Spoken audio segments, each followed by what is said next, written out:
ఇప్పుడు ఏదైతే నేను అప్డేట్ చెప్పబోతున్నానో, ఈ అప్డేట్ గాని నిజమైతే యష్ ఫ్యాన్స్ ఎగిరి ఎగిరి గంతేస్తారు. అండ్ ఈ అప్డేట్ గాని నిజమైతే టాక్సిక్ బాక్స్ ఆఫీస్ దగ్గర 2,000 కోట్ల అలవోకగా కలెక్ట్ చేస్తుంది.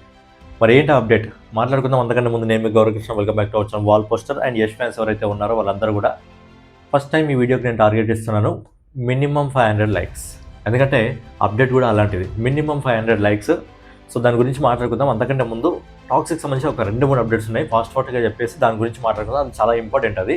సో విన్న తర్వాత మీరు కూడా అబ్బా నిజంగా ఇలా అయితే ఏ విధంగా ఉంటుంది అని చెప్పి మీకు కూడా ఆలోచన వస్తుంది. అండ్ ఫస్ట్ నుంచి నేను ఒకటే అంటున్నా, ఈ సినిమా వన్ మ్యాన్ షో అని అదే నిజం అవుతుంది. మాట్లాడుకుందాం. అంతకంటే ముందు అప్డేట్స్ గురించి ఒకసారి మాట్లాడుకుందాం.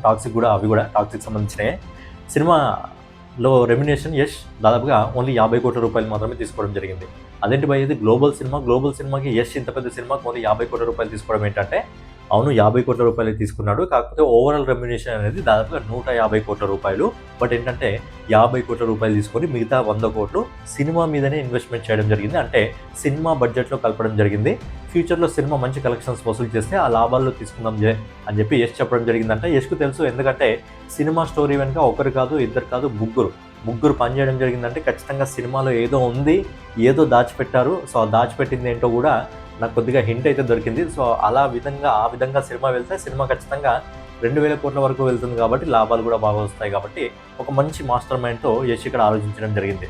దాంతోపాటు నేను కూడా అప్డేట్ ఇవ్వడం జరిగింది. సినిమా ఐమాక్స్ వర్షన్లో రిలీజ్ అవుతుంది. దాంతోపాటు మళ్ళీ కేవీఎన్ ప్రొడక్షన్స్ వాళ్ళు అఫీషియల్గా అనౌన్స్మెంట్ చేసింది ఏంటంటే డాల్బీ సినిమా వర్షన్లో కూడా ఈ సినిమా రిలీజ్ అవుతుంది. అంటే చూడడానికి, వినడానికి విజువల్స్, ఇంకా వినడానికి సౌండ్ అనేది బాగా ఉంటుంది.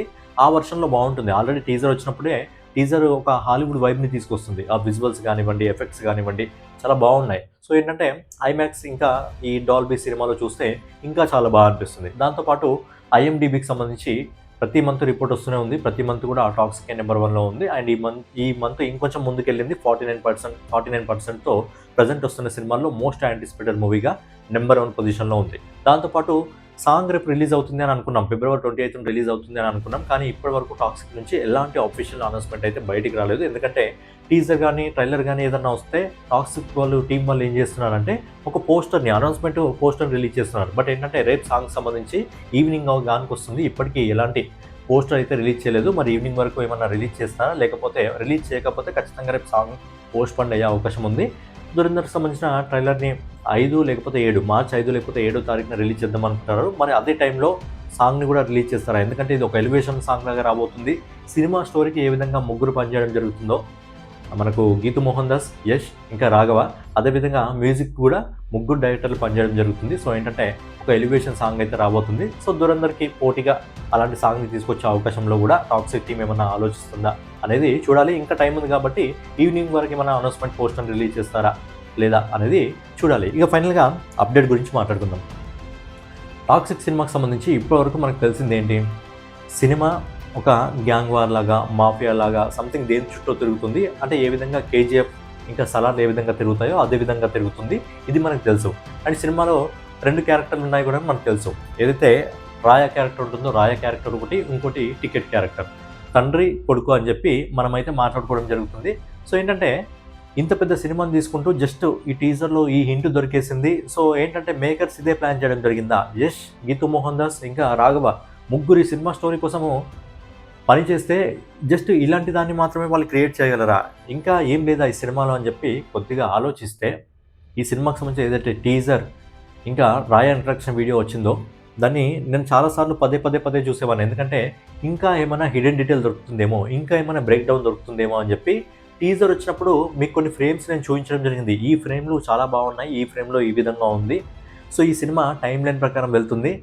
అండ్ యష్ యంగేజ్ నుంచి మిడిల్ ఏజ్కి వెళ్తున్నాడు అని చెప్పి కూడా మనం మాట్లాడుకోవడం జరిగింది, చెప్పడం జరిగింది. ఏ విధంగా మనం కన్సిడర్ చేసుకొని చెప్పడం జరిగిందంటే టీజర్లో ఇంకా రాయ ఇంట్రడక్షన్ వీడియోలో ఏదైతే డాన్సింగ్ కార్లో నుంచి యష్ దిగుతాడో యష్ చేయికి టాటూ ఉంటుంది. బట్ ఏంటంటే వీప్ మీద టాటూ ఉండదు. కానీ టీజర్లో యష్ లాంగ్ హెయిర్స్తో బాత్ టబ్లో ఉన్నప్పుడు చేయికి టాటూ ఉంటుంది, వీపుకి టాటూ ఉంటుంది. టైం లైన్ ప్రకారం సినిమా వెళ్తుంది కాబట్టి యంగ్ ఏజ్గా ఉన్న యష్ మిడిల్ ఏజ్ వస్తున్నప్పుడు ఏదో మధ్యలో టాటూ వేయించుకున్నాడులే అని అనుకోవడం జరిగింది. అదేవిధంగా నేను మీకు చెప్పడం జరిగింది. కానీ ఇప్పటి వరకు మనకు సినిమా స్టోరీ పరంగా తెలిసిందేంటి, సినిమాలో ఇద్దరు తండ్రి ఉంటాడు, కొడుకు ఉంటాడు. కొడుకు పేరు టికెట్, తండ్రి పేరు రాయ అనుకోవడం జరిగింది. కాకపోతే టీజర్లో చూసుకున్నట్టయితే మనకు యష్ మంచాలు ఇరగొడుతుంటాడు. అంటే మీకు అర్థమై ఉంటుండొచ్చు, సపరేట్గా చెప్పాల్సిన అవసరం లేదు. మంచాలు ఇరగొడుతుంటాడు. సో అలాంటి సిచ్యువేషన్ కూడా మనకు కనిపిస్తుంది. అయితే మంచాలు ఇరగొట్టేటప్పుడు యష్కి ఒక్కడే కొడుకు పుట్టాడా, లేదంటే ఇద్దరు కొడుకులు పుట్టారా? అంటే యష్ మంచాలు ఇరగొట్టే దగ్గర ఒకటే దగ్గర ఇరగొట్టాడా, 2-3 ప్లేసెస్లో ఇరగొట్టాడా? అంటే 2 ప్లేసెస్లో ఇరగొడితే ఇద్దరు కొడుకులు పుట్టొచ్చు కదా, లేకపోతే ఒకే ప్లేస్లో మంచం ఇరగొడితే అప్పుడు కూడా ఇద్దరు కొడుకులు పుట్టొచ్చు కదా. ఇద్దరు కొడుకులు పుట్టి ఒకరు మంచి వైపు, అంటే ప్రజెంట్ యష్ ఎవరైతే ఆ మాఫియా డీల్స్ అవన్నీ చూసుకుంటున్నాడో అదే రంగంలోకి దిగి ఏదైతే పెద్ద యష్ ఉంటాడో, రాయా ఉంటాడో, అతని సామ్రాజ్యాన్ని ఇతను కంటిన్యూ చేయొచ్చు. ఎవరైతే టికెట్ అనే అతను ఇంకో యష్ ఉన్నాడో అతనికి ఇక్కడి నుంచి అంటే డిఫరెంట్గా ఏదో సిచ్యువేషన్ వల్ల విడిపోయి ఏంటంటే టికెట్ విలన్గా మారే అవకాశం ఉంది, ఈ రాయా హీరోగా మారే అవకాశం ఉంది. ఏంటంటే ఫైనల్గా అన్నదమ్ముల మధ్య యుద్ధం జరిగితే ఏ విధంగా ఉంటుంది. మనం ఇన్ని రోజులు ఏమనుకున్నాం, తండ్రి కొడుకుల మధ్య యుద్ధం జరిగే అవకాశం ఉంది అని అనుకోవడం జరిగింది. కాకపోతే ఏంటంటే కొన్ని హిడెన్ డీటెయిల్స్ గమనించడం వల్ల ఇది తండ్రి కొడుకుల యుద్ధం కాదు, అన్నదమ్ముల యుద్ధం అని చెప్పి అర్థమవుతుంది. మీకు టీజర్లో కూడా ఒక దగ్గర యష్ లాంగ్ హెయిర్స్తో వైట్ హెయిర్స్ కనిపిస్తాయి. రాయా ఇంట్రడక్షన్ వీడియోలో ఒక రాయా కనిపిస్తాడు, అండ్ ఇక్కడ మనకు టీజర్లో ఎండింగ్లో మనకు టికెట్ కనిపిస్తాడు. సో ఎలా కనిపెట్టగలిగావు అని మీకు ఒక డౌట్ రావచ్చు. దానికి ఒక క్లారిఫికేషన్ ఇస్తాను. సో ఇది ఎంతవరకు నిజమో ఎంతవరకు అబద్ధమో నాకు కూడా తెలియదు. కాకపోతే నేను చూసిన దాన్ని బట్టి, నా కళ్ళని నేను నమ్మిన దాన్ని బట్టి ఈ విధంగా ఉండొచ్చు అని చెప్పి నేను అనుకోవడం జరిగింది. మీకు ఆ ఫ్రేమ్ చూపించినప్పుడు చేతి మీద టాటూ ఉంది, వీపు మీద టాటూ లేదు. అండ్ టీజర్లో చేతి మీద టాటూ ఉంది, వీపు మీద టాటూ ఉంది. అంటే యష్ యంగ్ ఏజ్ నుంచి మిడిల్ ఏజ్ వరకు వెళ్తున్నాడు అని చెప్పడం జరిగింది. దేన్ని బేస్ చేసుకొని చెప్పడం జరిగింది, ఆ టాటూని బేస్ చేసుకొని చెప్పడం జరిగింది. సో ఏంటంటే యంగ్ ఏజ్ నుంచి మిడిల్ ఏజ్కి వచ్చినప్పుడు మధ్యలో టాటూ వేసుకున్నాడేమో అని చెప్పి చెప్పాను. అయితే ఏదైతే రాయా ఇంట్రడక్షన్ వీడియో వచ్చిందో, రాయా ఇంట్రడక్షన్ వీడియోలో డాన్సింగ్ కార్ల నుంచి యష్ బయటికి దిగిన తర్వాత చేతి పైన టాటూ ఉంది, ఓకే. బట్ అతని వీప్ పైన టాటూ లేదు. సరే మిడిల్ ఏజ్కి వచ్చిన తర్వాత వేయించుకున్నాడు అని చెప్పొచ్చు. కాకపోతే రాయా అంటే ఇంట్రడక్షన్ వీడియోలో వీప్ పైన ఒక దగ్గర లైట్గా రైట్ సైడ్లో అతనికి కాలినట్టు ఉంటుంది, కొద్దిగా కాలినట్టు ఉంటుంది. అంటే ఎవరో ఇట్లా కోసినట్టు ఉంటుంది. కోస్తే మనము ఇలా కోస్తే ఏమవుతుంది, ఆ దగ్గర ఇట్లా కొద్దిగా బ్లర్ అయినట్టు కొద్దిగా ఉబ్బినట్టు అవుతుంది కదా. రాయా ఇంట్రడక్షన్ వీడియోలో వీపు మీద రైట్ సైడ్లో ఎవరో కోసినట్టు అది కొంచెం మీద ఉబ్బినట్టు కనిపిస్తుంది రాయా ఇంట్రడక్షన్ వీడియోలో.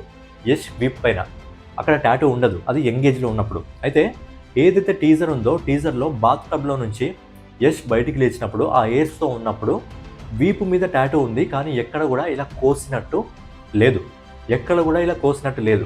అంటే వీపు చాలా నీట్గా ఉంది, కానీ ఎంగేజ్లో ఉన్నప్పుడు మాత్రం ఎక్కడ కోసినట్టు కనిపిస్తుంది. అంటే ఖచ్చితంగా ఈ సినిమాలో ఎవరైతే మెయిన్ రాయా ఉన్నాడో మెయిన్ రాయాకు ఇద్దరు కొడుకులు ఉన్నారు. మరి ఇద్దరు కొడుకులు ఒకే తల్లికి రక్తం పంచుకొని పుట్టారా, లేకపోతే వేరు వేరు ప్లేసెస్లో పుట్టడం జరిగిందా? కాకపోతే ఏదో సిచ్యువేషన్ వల్ల ఖచ్చితంగా వీళ్ళిద్దరూ విడిపోవడం జరిగింది. ఖచ్చితంగా యంగ్ రాయా ఉన్నాడు, మళ్ళీ టికెట్ ఉన్నాడు. రాయా టికెట్ అన్నదమ్ములే ఇద్దరి మధ్యలో శత్రుత్వం వచ్చే అవకాశం ఉంది, అన్నదమ్ముల మధ్యలో యుద్ధం జరిగే అవకాశం ఉంది. సో ఏంటంటే బేసిక్గా మనం ఇన్ని రోజులు తండ్రి కొడుకుల యుద్ధం జరుగుతుంది అనుకోవడం జరిగింది, కానీ నాకు తెలిసి ఫైనల్గా అన్నదమ్ముల యుద్ధం జరిగే అవకాశం ఉంది. నాకు తెలిసి ఒకటే ఫ్రేమ్లో మనం ముగ్గురిని చూసే అవకాశం కూడా దొరుకుతుంది. ఎందుకంటే టీజర్లో ఇంతకుముందే చెప్పాను, ఒక ప్లేస్లో యష్ వైట్ హెయిర్స్తో కనిపిస్తాడు అని చెప్పడం జరిగింది. ఆ సిచ్యువేషన్లో నాకు తెలిసి ముగ్గురు యష్లు కూడా మనకు ఒకటే ఫ్రేమ్లో కనిపించే అవకాశం ఉంది. ఒకరు మంచి వైపు నిలబడతారు, ఒకరు చెడు వైపు నిలబడతారేమో అని అనిపిస్తుంది. ఇది జస్ట్ నేను చూసిన దాన్ని బట్టి మాత్రమే నేను చెప్పడం జరుగుతుంది. ఇదే విధంగా ఉంటుంది అని చెప్పి నేనైతే స్పెసిఫిక్గా చెప్పట్లేదు. బట్ ఏంటంటే చూసిన దాన్ని బట్టి సినిమాలో తండ్రి రాయతో పాటు ఇద్దరు కొడుకులు ఉంటారు, టికెట్ ఇంకా యంగ్ రాయ.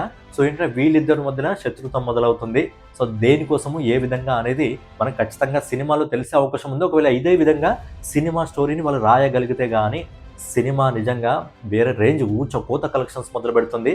అలాగే యష్ ఫ్యాన్స్ నిజంగా ఎగిరి గంతేస్తారు. నేను అందుకే ఫస్ట్ నుంచి అంటున్నాను ఏంటంటే వన్ మ్యాన్ షో అంటున్నాం. ఇంత పెద్ద టాక్సిక్ సినిమాలో ఈ రేంజ్ హీరో వైలెన్స్ని చూపించినప్పుడు హీరోకి విలనే హీరోగా ఉండాలి. అంటే హీరోకి విలన్ హీరోనే ఉండాలి కదా, యష్కు విలన్గా యష్ే ఉండాలి. వేరే వాళ్ళు ఉంటే మళ్ళీ మజా ఉండదు. అందుకే ఫస్ట్ నుంచి నేను చెప్పడం జరిగింది వన్ మ్యాన్ షో అని చెప్పి. అయితే దీన్ని నాకు తెలిసి సినిమాలో ఎండింగ్లో రివీల్ చేసే అవకాశం ఉంది. ఒకవేళ పార్ట్ 2ని తీయాలనుకుంటే వీళ్ళు మళ్ళీ పార్ట్ 2ని ప్లాన్ చేయాలనుకుంటే ఎండింగ్లో రివీల్ చేసే అవకాశం ఉంది. అప్పటి వరకు మనకు అర్థం కాకుండా ఏ విధంగా చేస్తారంటే, ఏ విధంగా కేజీఎఫ్లో టైం లైన్ నడిచిందో 2 టైం లైన్లు నడుస్తాయో, అదేవిధంగా సలార్లో ఏ విధంగా 2 టైం లైన్ నడుస్తాయో టాక్సిక్లో కూడా యంగ్ రాయా, మళ్ళీ ఆ ఏజ్డ్ రాయా, హెయిర్స్ ఉన్న రాయా, హెయిర్స్ లేని రాయా, 2 క్యారెక్టర్లు మనకు టైమ్ లైన్ ప్రకారం కింద మీద చూపిస్తారు. బట్ ఏంటంటే మనకు అర్థం కాదు అతను రాయా కొడుకు అని చెప్పి. మరి ఏ విధంగా అర్థమవుతుంది అనేది ఖచ్చితంగా మనకు సినిమా ఎండింగ్‌లో చూయించే అవకాశం ఉంది. లేకపోతే ముందే చూయించే అవకాశం ఉంది. అందుకే మనకక్కడ టికెట్ ఇంకా రాయా ఒక డైలాగ్ ఉంటుంది. డాడీ ఈజ్ హోమ్ అని చెప్పి. సో అందుకే ఇద్దరు కొడుకులు ఉండొచ్చు. సో అందుకే ఇద్దరు ఆ డైలాగు చెప్పొచ్చు అని చెప్పి పర్సనల్‌గా నేను అనుకోవడం జరుగుతుంది. మరి మీ ఒపీనియన్ ఏంటి? సినిమాలో యష్ తండ్రితో పాటు ఇద్దరు కొడుకులుండి, ఆ ఇద్దరు కొడుకులే శత్రువులుగా మారి వాళ్ళిద్దరి మధ్యన యాక్షన్ సీక్వెన్స్ అంటే యష్ వర్సెస్ యష్ ఉంటే ఏ విధంగా ఉంటుంది అనేది మీ ఒపీనియన్ని కామెంట్ రూపంలో తెలియజేయండి. సో ఫైనల్‌గా ఏదైనా వీడియో మీకు నచ్చినట్లయితే ఖచ్చితంగా లైక్ చేసి, కామెంట్ చేసి, సబ్స్క్రైబ్ చేసుకొని మన వాల్ పోస్టర్ ఛానల్ని ఫాలో అవుతుండండి. నెక్స్ట్ వీడియోలో మళ్ళీ కలుసుకుందాం.